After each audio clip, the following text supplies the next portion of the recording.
ఏ నందు, నీకోసం ఎక్కడెక్కడో వెతుకుతుంటే నువ్వేంటే ఇక్కడికొచ్చి కూర్చున్నావు?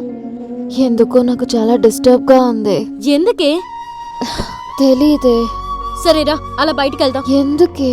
నేను చెప్తాను, రా వెళ్దాం. రా.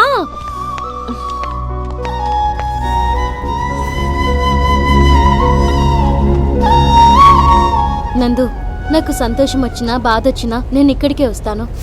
నీకు ఇక్కడ ఏదైనా సొల్యూషన్ దొరుకుతుందేమో అనిపించి తీసుకొచ్చాను. వెళ్ళు నందు. నువ్వు వెళ్ళేసిరా, నేను ఇక్కడే ఉంటాను.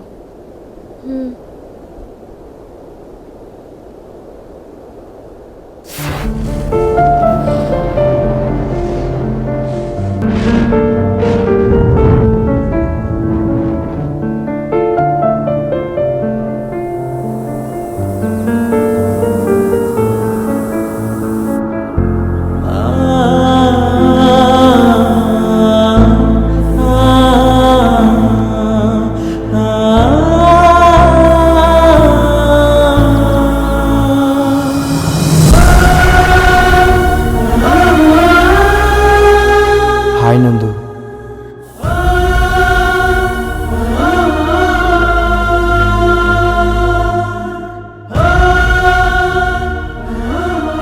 వీడేంటి ఇక్కడ ఎలా వచ్చాడని ఆలోచిస్తున్నావా?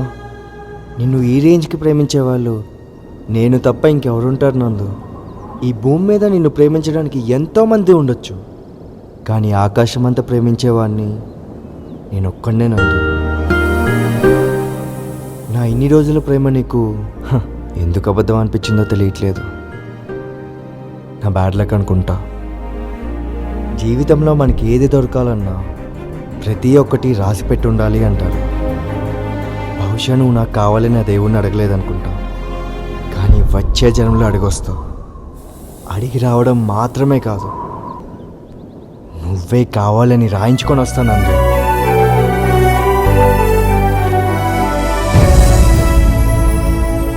తీసుకో నందు, కేక్ కట్ చేయి.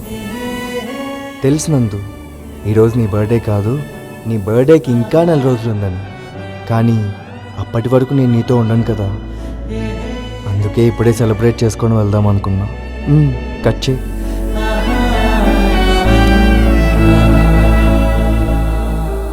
Happy birthday to you, happy birthday to you, happy birthday dear నందు, హ్యాపీ బర్త్డే టు యూ.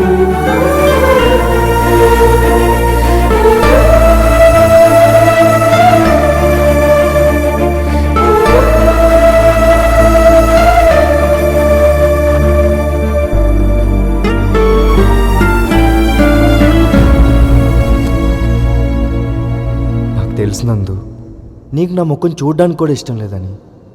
రేపే హైదరాబాద్ వెళ్ళిపోతున్నా. నేను వెళ్ళాక నీ లైఫ్లో నువ్వు ఎలా ఉండాలనుకున్నావో అంతే హ్యాపీగా లైఫ్ లాంగ్ ఉండాలి నందు. మొత్తానికి నువ్వు హ్యాపీగా ఉంటే చాలు. ప్రతి ఒక్కరికి ప్రేమ అంటే ఏంటో తెలిసేది, ప్రేమించడం ఎలాగో తెలిసేది అమ్మ దగ్గర నుంచే. అలాంటి అమ్మ ప్రేమ అంటే ఏంటో నాకు తెలియదు నందు. నేను ఎప్పుడూ తనని చూడలేదు కూడా. ఒకవేళ నా ప్రేమలో ఏదైనా తప్పుంటే సారీ నందు, నేను ఇంకెప్పుడూ డిస్టర్బ్ చేయను, ప్రామిస్.